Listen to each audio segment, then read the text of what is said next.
ونستعينه ونستغفره ونعوذ بالله من شرور أنفسنا ومن سيئات أعمالنا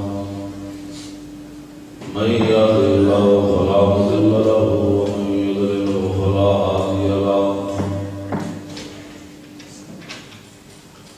ونشهد أن لا إله إلا الله وحده لا شريك له ونشهد أن سيدنا ونبينا وحبيبنا ومولانا محمدا عبده ورسوله أما بعد فأعوذ بالله من الشيطان الرجيم بسم الله الرحمن الرحيم لقد جاءكم رسول من أنفسكم عزيز عليه ما عنتم عزيز عليه ما عنتم حريص عليكم بالمؤمنين رؤوف رحيم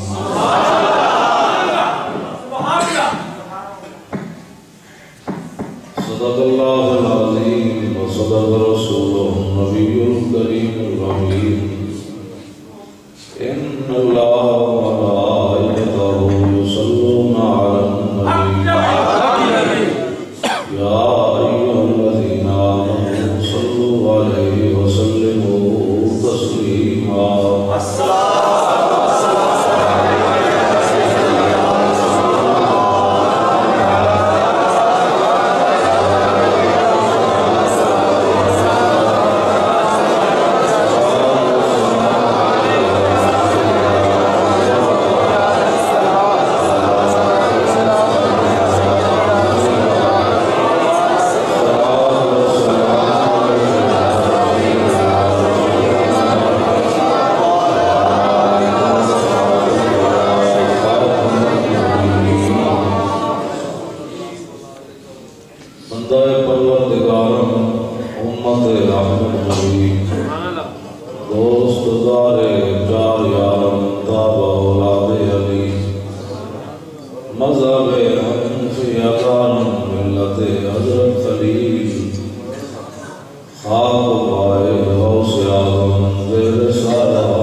نہ روح امین نہ عرش بری نہ لوح مبین کوئی بھی کہیں خبر ہی نہیں جو رمز کلی ازل کی نہا تمہارے لیے اشارے سے چاند چیر دیا چھپے ہوئے خلق کو پھیر دیا غیر دن کو عصر کیا کتاب و تمام تمہارے سباؤ چلے کہ باغ بھرے وہ پھول کھلے کہ دن ہو بھرے لوا کے کرے صدا میں کھلے رضا کی زبان تمہارے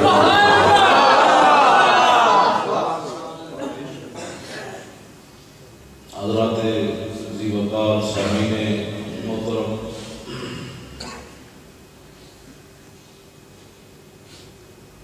آج ہم حضور حضور صلی اللہ علیہ وآلہ وسلم کی ولادت باسعادت کی خوشی میں اس مجلس کے اندر حاضر ہے اور اپنی غلامی کا اعلان کر رہے ہیں۔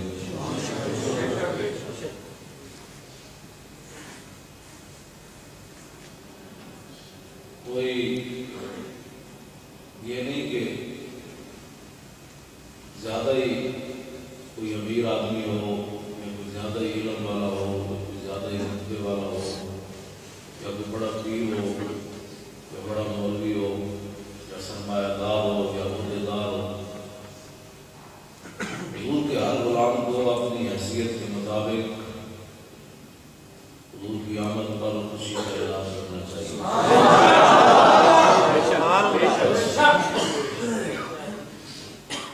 حضرت شاہ ولی اللہ مقدس دہلوی کے والد گرامی نے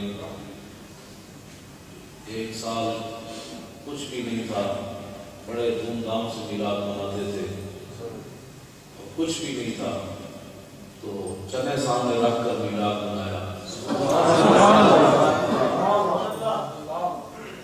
تو خواب کے اندر دیکھا کہ وہ چنے ہی سرکار کے سامنے پڑے وہاں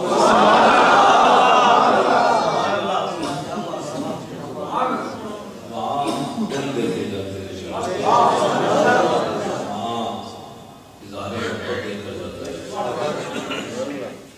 نہ شکلیں دیکھی جاتی ہیں، نہ علم دیکھا جاتا ہے، نہ کوئی اور چیز دیکھی جاتی ہے، صرف یہ دیکھا جاتا ہے کہ میرے غلام کا میرے ساتھ تعلق کیا ہے، میرے غلام نے کس حالت میں میرے ساتھ محبت کی ہے۔ بس یہی مقصد ہے یہاں جمع ہونے کا، نہ تو کوئی کسی کی پڑھائی مقصود ہے، نہ آپ حضرات کو جمع کر کے کسی کے نعرے لگوانا مقصود ہے، نہ مجمع زیادہ اکٹھا کرنا مقصود ہے، نہ کوئی ہنسنا کھیلنا مقصود ہے، صرف یہ ہے کہ اپنی غلامی کا اعلان کیا جائے، اور کوئی مقصد نہیں ہے اس بات کا۔ حضرت عقیل انصاری، یہ میں ان لوگوں کے لیے بات کر رہا ہوں جو حضور کی آمد پر بھی اپنی جیبوں کو گرہ لگا کر رکھتے ہیں اور ساری زندگی واقعی یہی بھی کرتے رہتے ہیں اپنے آپ کو۔ حضرت عائشہ صدیقہ رضی اللہ تعالیٰ عنہ کو حضور نے فرمایا کہ تو گڑھ مار کی طرف نہیں، آپ کی گڑھ مار دے گا۔ لیکن ساری زندگی میں نہیں جی آپ کچھ نہیں کر سکتے، کچھ تو کر، کچھ تو کر، تو بھی صرف لوگوں کی بیانیاں نہیں دیکھنی چاہیے کہ کون کیا بتا رہا ہے، خود اپنی جیب کی طرف دیکھ تو روزانہ کھا کر جو سوتا ہے تو حضور کی آمد ہوئی کہ حضور نہ ہوتے تو جب شکل انسانی مل نہیں سکتی، تو ملی تو تم بھی تو کوئی اپنی غلامی کا اظہار کر، بے شک تو غریب محلے کی دیکھ کر لینا بھی دیکھ کتنے پک رہی تو اسے جا کے پہنچ جانا، تم بھی تو اپنی غلامی کا اظہار کر، تم بھی اپنی جیب کو کھول۔ میں جو بات کرنے لگا وہ ذرا سمجھو، وہ حضرت عقیل انصاری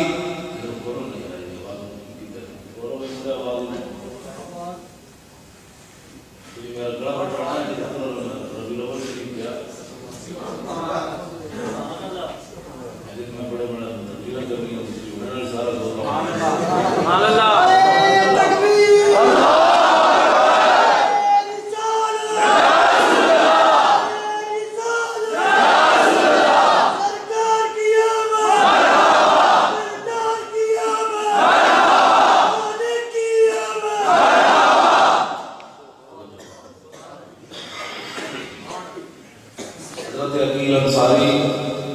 غریب ترین صحابی ہیں، یعنی آج اتنا غریب کوئی نہیں ہوگا، شاید ہی کوئی ہو جن کے بچوں کے لیے کھانے کا بھی کچھ نہیں تھا،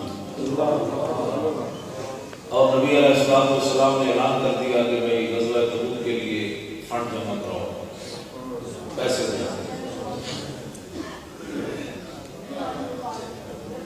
آج مولوی صاحب کی لوگ تقریریں بڑی سنتے ہیں، میں ہمیں فنڈ کا اعلان کرا کہ ادھے مخلوق اٹھ جائیں، اللہ نے مجھے پیسے پکڑ لاتا ہے، ساڑی قوم کہتی میں نہیں لگے نہ پڑھنی تین تک کام ہو جائے۔ مسجد بھی جو حضور نے اعلان کی کا بھی چندہ چاہیے، دو میں جہاں دے مالک یہ ساڑھے بستے سی جو قیامت تک دین تک کام کرنے میرے آقا مولا نے فرمایا میں اگر جامعت دے یہ وہ پہاڑ سونا پڑھ کے میرے پیچھے چل جائے، یہ ساڑھے بستے میرے آقا نے مسجد میں اعلان کیا پیسے چاہیے جہاد کے لیے، غزوہ تبوک پر جانا ہے کوئی چیز نہیں ہے، صدیق اکبر سارا مال لے آئے، حضرت عمر آدھا مال لے آئے، حضرت عثمان غنی 950 اونٹ پیش کیے، 50 گھوڑے پیش کیے، سونے اور چاندی جو ہے اس کی گٹھری باندھ کر لائے، آپ نے صحابی نہیں کیا، لیکن ان کے پاس کچھ بھی نہیں تھا، جب ظاہر ہے بچوں کے لیے کچھ نہیں تھا حضور کو کیا دیتے ہیں، لیکن نہیں انہوں نے کہا کہ جب حضور کی تیرے منہ سے جو بات تھی حضور نے فرمایا تو کچھ تو پیش کرے۔ ایک یہودی کے پاس گئے، اس کو کہا جائے کوئی مزدوری ہے، اس نے کہا ہاں ہے، یہ میرا باغ ہے اس کو پانی دو، کیا مزدوری دو گے؟ 2 کلو کھجورے 2 سے، ٹھیک ہے۔ عشاء کے بعد پانی دینا شروع کیا، اس کے بعد وہ صبح اذان کے وقت حضرت بلال نے اذان دی تو اس وقت کہا کہ بھائی میرا 2 کلو کھجورے دے دو، اب میرا ٹائم ہو گیا، 2 کلو کھجورے لی، 1 کلو گھر دی اور 1 کلو چھپا کر حضور کی بارگاہ میں لائے،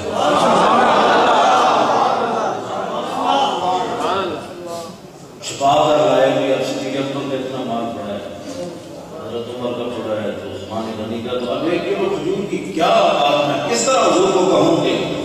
اور میرے آقا مولا کے کان کے قریب جا کر عرض کی حضور میرے پاس اتنا مال نہیں تھا جتنا لوگوں کے پاس، لیکن میں 1 کلو کھجور پیش کر رہا ہوں۔ میرے آقا نے فرمایا یہی تو مال ہے،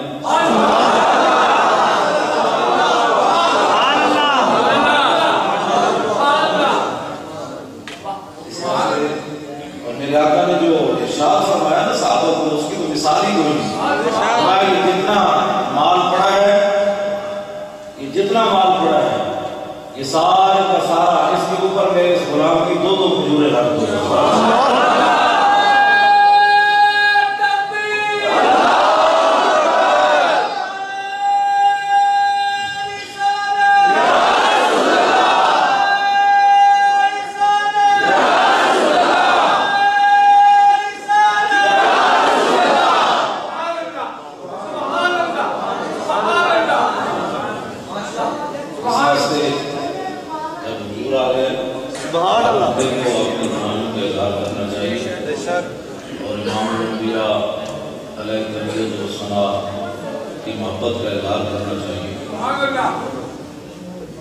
اب جو میں مسئلہ آپ کے سامنے رکھنا چاہتا ہوں وہ یہ ہے، وہ مسئلہ یہ ہے کہ آج جو ہماری قوم ہے، جو صورتحال اس وقت درپیش ہے، وہ علامہ اقبال قلندر لاہوری کہتا ہے کہ ہمارے لوگوں کا حال یہ ہے کہ حق را و سجود صنم را و طواف، کہ رب کو سجدہ کرنے تے بتا تے طواف کرنے، بہتر ہے چراغ حرم دیر بجھا دو۔ اقبال کہتا ہے کہ گل ہے رب کو سجدہ کرنا تے بتا تے طواف کرنے۔ آج لوگ کہتے ہیں جب رب ہو کر خالق ہو کر اپنے نبی کی عزت کی عہد نازل کی، حضور پر جو اعتراضات جتنے لوگوں نے کیے اللہ رب العالمین نے خود ان کا جواب دیا۔ اب میں اگر وہ قرآن کی آیات پڑھنا شروع کر دوں تو صبح ہو سکتی ہے، کئی صبح ہو سکتی ہے. لوگوں نے اعتراضات کیے رسول اللہ پر، تو اللہ نے ان کے جوابات دیے. یہ تو یہ بات ہے، کتنی آیات ہیں جن کے اندر رب نے جواب دیا. میرے حبیب اس نے یہ بات کی، میں اس کے لیے جواب دیتا ہوں. اس نے یہ بات کی، میں اس کے لیے جواب دیتا ہوں. اس نے یہ بات کی، اس وقت یہ جواب دیتا ہوں. اس نے یہ بات کی، میں یہ جواب دیتا ہوں. آج کا مسئلہ کہتا ہے کہ نماز پڑھو، روزی کماؤ. رسول اللہ کے بارے میں جو کچھ ہو رہا ہے ہمیں اس سے کیا کرتا ہے؟ رب جانے.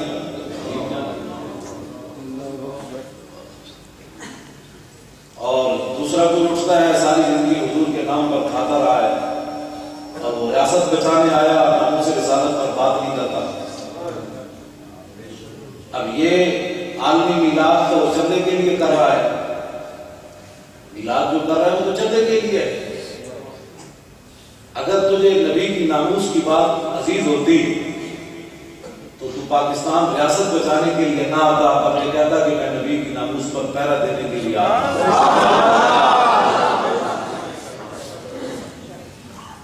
تو یہ میلاد جو منایا جا رہا ہے، ہم تو پہلے دن سے ہی ناموس رسالت پر بات کر رہے ہیں. اب میلاد، یہ جو میلاد منا رہا ہے مینار پاکستان، اس کے میلاد منانے کا مطلب یہ ہے کہ مسلمہ یمامہ میں آ گیا گستاخ رسول، کہنے لگا میں نبی ہوں، 80,000 کا لشکر لے کر آ گیا. اس کا جو میلاد ہے وہ اس طرح کا ہے کہ صدیق اکبر سارے صحابہ کو جمع کر لیتے، کہتے جناب میلاد مناتے ہیں، مدینہ بچاتے ہیں. یمامہ آیا تو آیا رہے، ہمیں اس سے کیا غرض ہے؟ ہمیں تو مدینہ بچانا ہے، ہمیں اس سے کیا غرض ہے؟ مدینہ بچاؤ. اور نبی کے خلاف ختم نبوت کا منکر یمامہ میں بیٹھے ہیں تو طوفان آ رہا ہے، سر پیچھے کا تو طوفان گزر جائے. بعد میں دیکھیں گے ہمارے حالات تو اس طرح کے نہیں ہیں، ہمارے حالات تو بڑے خطرناک ہیں. ادھر منکرین زکات پیدا ہو گئے، ادھر عورت نے بھی اعلان کر دیا میں نبی ہوں، 2 مردوں نے اعلان کر دیا میں نبی ہوں. اور ادھر صحابہ کے اندر صورت حال یہ ہے کہ صحابہ گران سونے جیسے ہو گئے.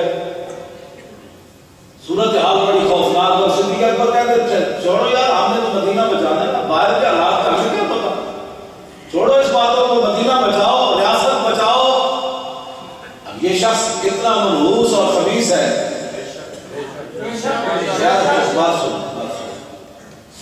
یہ اتنا خبیث اور منحوس ہے کہ نبی کی ناموس کی بات نہیں کرتا.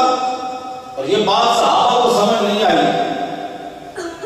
صحابہ کو اس لیے سمجھ نہیں آئی اس کے بقول کہ صحابہ کو چاہیے تھا کہ وہ ریاست کی بات کرتے، نبی کی ناموس کی بات کی کیا کرتے. اور یہ سارے جتنے بھی پاکستان میں یہ اکٹھے ہوئے ہیں سیاست کے لیے، ان سب کو اسلام تو دور کا بھی ان کا واسطہ اسلام سے نہیں ہے، دور کا بھی واسطہ نہیں ہے، نزدیک تو بڑی دور کی بات ہے. یہ جتنے شیاطین اکٹھے ہوئے ہیں سیاست کے لیے، یہ نبی کی ناموس کے لیے 1 گھنٹہ بھی اس طرح اکٹھے ہو کر نہیں بیٹھے. سیاست کی بات آئی تو سارے جمع ہو گئے، کہتے ہیں ہم نے سیاست بچانی ہے. ایک آیا کہنے لگا میں ریاست بچانے آیا، دوسرے اٹھے کہتے ہیں ہم سیاست بچانے آئے. دسو آئے مسلمانوں، نبی کی ناموس کس نے بچانی ہے؟ نبی کی ناموس پر کس نے بات کرنی ہے؟ رب اپنے قرآن میں نبی کی ناموس کی بات کرتا ہے کہ میرے نبی کی ناموس یہ ہے، میرے نبی کی ناموس یہ ہے، میرے نبی کی عزت یہ ہے، میرے نبی کو رائنا بھی تم نے نہیں کہنا.